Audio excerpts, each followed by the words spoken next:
It was a frigid night. Snow fell softly as the city slumbered, unaware that within the hallowed halls of the hotel president, a dark scene was about to unfold. On a cold January day in 1935, death checked into Kansas City's hotel president. Behind the locked door of room 1046, a young life was brutally stolen away, leaving police with a gruesome scene soaked in blood and endless unanswered questions. Over the ensuing investigation, detectives uncovered layer upon layer of bizarre mysteries surrounding the victim's identity and peculiar behavior in his final days. Cryptic notes, eerie phone calls, and the victim's elusive acquaintance known only as Dawn all hinted at sinister secrets and a killer on the loose.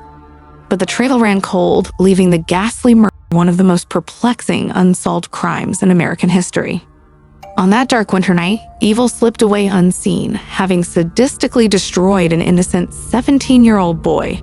Though justice was never found for this anonymous victim in life, in death his chilling story became legendary. To unriddle this twisted tale, we must start at the beginning. A snowy January day in 1935, when a young man using the alias Roland T. Owen first walked through the lobby of the hotel president in downtown Kansas City, Missouri. Little did the staff know, their newest guest would never check out alive. Hello guys, and welcome back to Crimeco, where we meticulously dissect some of the most chilling true crime cases from every corner of the globe, providing you with the most recent and in-depth information. If this sparks your interest, we would be delighted if you could subscribe to the channel. Also, giving this video a like significantly supports our channel's growth. We appreciate your help.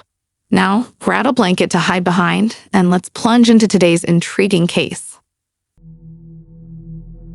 Kansas City, Missouri in the mid-1930s was a bustling urban center of the American Midwest. Known for its jazz music scene and notorious underworld of organized crime, the city also had a seedy underbelly lurking beneath its welcoming exterior. It was here that a young man using the alias Roland T. Owen arrived on January 2nd, 1935. Becoming a guest of the hotel president located downtown. Staff took notice of Owen's cauliflower ear and bald scar, assuming he was a boxer or wrestler in town for a match. He carried no luggage, only a comb, toothbrush, and toothpaste tucked into his overcoat pockets. After bellhop Randolph Probst showed Owen to his requested inner room on the 10th floor, he complained of high rates at the nearby Hotel Mulebatch, where he'd stayed the previous night. Later that day, maid Mary Soptic cleaned Owen's room, but found his behavior odd. The shades were drawn and the room dark. Owen explained he was expecting a friend and asked her not to lock up when she left. The next afternoon, Soptic overheard Owen speaking to an unknown man named Don on the telephone. "No, Don, I don't want to eat. I'm not hungry," Owen said. That evening, Soptic returned with fresh towels, but heard two male voices inside the locked room. A deep voice commanded her, "We don't need any towels." Uneasy, she left. Around 11 p.m., a city worker named Robert Lane encountered a strange, wounded man wearing only an undershirt who flagged down his car. The man claimed he'd been in a scuffle, but swore he'd kill the guy tomorrow, presumably referring to whoever had attacked and injured him. Suspicions mounted, but the full sinister truth remained hidden, soon to unleash a horrific scene exposing the city's veneer to reveal an unthinkable act of evil. On the morning of January 4th, 1935, the plot thickened around the hotel president's enigmatic guest. Phone operator Della Ferguson noticed the line to room 1046 was off the hook continuously. Bellhop Randolph Probst, who had first checked Owen in, was sent to investigate. The door was locked, with a "Do Not Disturb" sign hung outside. Knocking got no response, though a voice inside twice told Probst to enter despite the locked door. Frustrated, Probst simply yelled for the phone to be hung up. An hour later, the phone was still off the hook. Bellhop Harold Pike unlocked the door, finding Owen naked and drunk on the bed. Dark stains were visible, but Pike simply righted the fallen phone and left. By mid-morning, the phone was again off the hook. This time when Probst opened the locked door, a gruesome scene awaited. Owen was on the floor, bound at the neck, wrists, and ankles, stabbed and bleeding. Little was known about the man who checked into the hotel president under the alias Roland T. Owen. The investigation into Owen's murder only raised more questions. His room showed signs of a violent struggle, with blood spattered on walls, bed, and ceiling. But strangely, his clothes were missing along with the hotel toiletries. No murder weapon was found. Detectives questioned a woman staying in the neighboring room who reported hearing arguing from the floor that night. An elevator operator recalled a female guest, believed to be a prostitute, searching for a man in room 1026 just down the hall. Potential evidence found included a hairpin, safety pin, unused cigarette, and a bottle of diluted sulfuric acid. Mysteriously, 4 small fingerprints on the room's phone could not be matched to Owen or any hotel staff. Police later found cords used to strangle Owen and tie him up, concluding he had been tortured for hours before Probst first knocked that morning. The killer remained at large, leaving behind a waking nightmare for the hotel staff. With the crime scene offering few concrete answers, police appealed to the public for help identifying the victim. Tips poured in, but Owen's identity and origins remained elusive. Despite an array of odd clues, the circumstances surrounding the grisly murder only grew more obscure. Owen had claimed to be from Los Angeles, but checks there turned up no records. His fingerprints and photos were circulated nationwide, leading to dead ends. Nearly 2 months passed with Owen's identity remaining a mystery. His unclaimed body was slated for a pauper's burial when an anonymous donor intervened, providing funds for a proper funeral and floral arrangement signed Love Forever, Louise. A breakthrough came over a year later in 1936.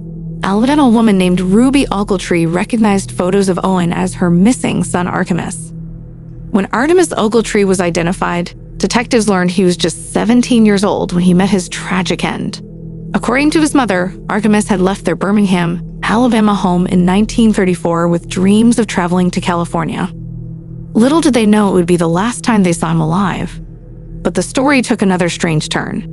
After Artemis' death, Ruby Ogletree received letters purportedly from her son. One was typed, though Artemis didn't know how to type.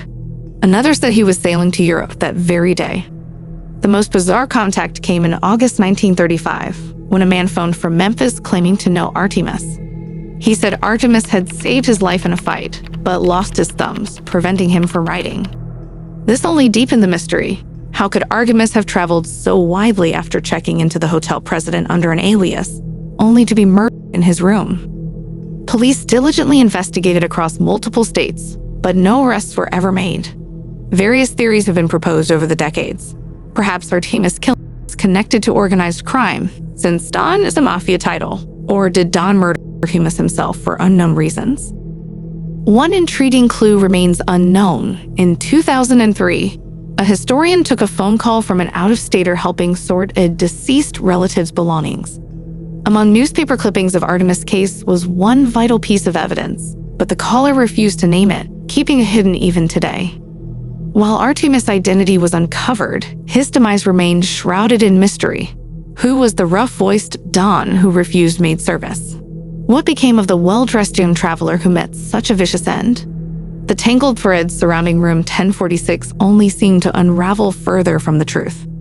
The baffling murder of 17-year-old Artemis Ogletree in room 1046 of the hotel president has haunted Kansas City authorities for close to 9 decades.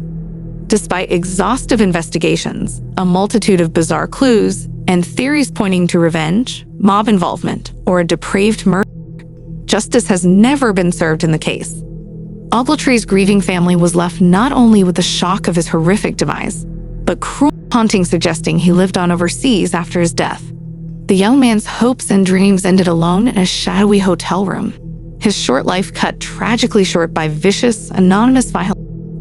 While speculation will likely persist around the secrets of room 1046, the truth faded long ago into the dimly lit corridors of the past. Yet Ogletree's tragic story stands as a chilling reminder that evil often lurks unseen in the most ordinary places. Each day we have a choice, either succumb to the darkness that inhabits even quiet Midwestern towns, or search for the light and demand justice, even when answers remain stubbornly elusive. For young lives cut short by unthinkable evil, we must keep fighting to dissolve the shadows where their killers hide. The hotel president still stands today in downtown Kansas City. Perhaps within its walls lie clues waiting to be uncovered, or within its rooms echoes of that bleak January when innocence was savagely shattered behind the locked door of 1046. This is one mystery refusing to be confined to history. And there you have the perplexing events surrounding the savage of Artemis Ogletree in room 1046. This grim cold case offers no definitive answers, only an endless tangle of sinister clues. Who was Roland T. Owen, and what led a 17-year-old drifter to such a tragic end? What transpired behind the locked door with the elusive Don? And who was Louise, the cryptic figure who paid for Ogletree's funeral? Over 80 years later, the secrets of room 1046 remain buried along with Ogletree himself in that Kansas City graveyard. History has forgotten this young transient soul who met a terrifying demise inside a locked hotel room. Perhaps one day advances in technology could unravel genetic genealogy clues and finally put a face to the shadowy Don or Louise. But until then, the full truth of what happened in room 1046 may never come to light. In our world of modern forensic science, this unsolved case stands as a reminder that justice does not always prevail. For every crime solved, many more become fading footnotes in history, their secrets eternally sealed. What lurid clues still lie buried in the Ogletree case files today? Only the yellowed pages know for sure. The door to room 1046 is firmly locked in the past, its key lost to time forever. Before you leave, please remember to like this video, subscribe to our channel, and click the notification bell. This will ensure you stay informed about the latest true crime cases we unravel. We're grateful to have you as part of our community as we delve into the captivating mysteries that continue to intrigue us all. Stay curious, and remember that justice sometimes lurks in the darkest corners.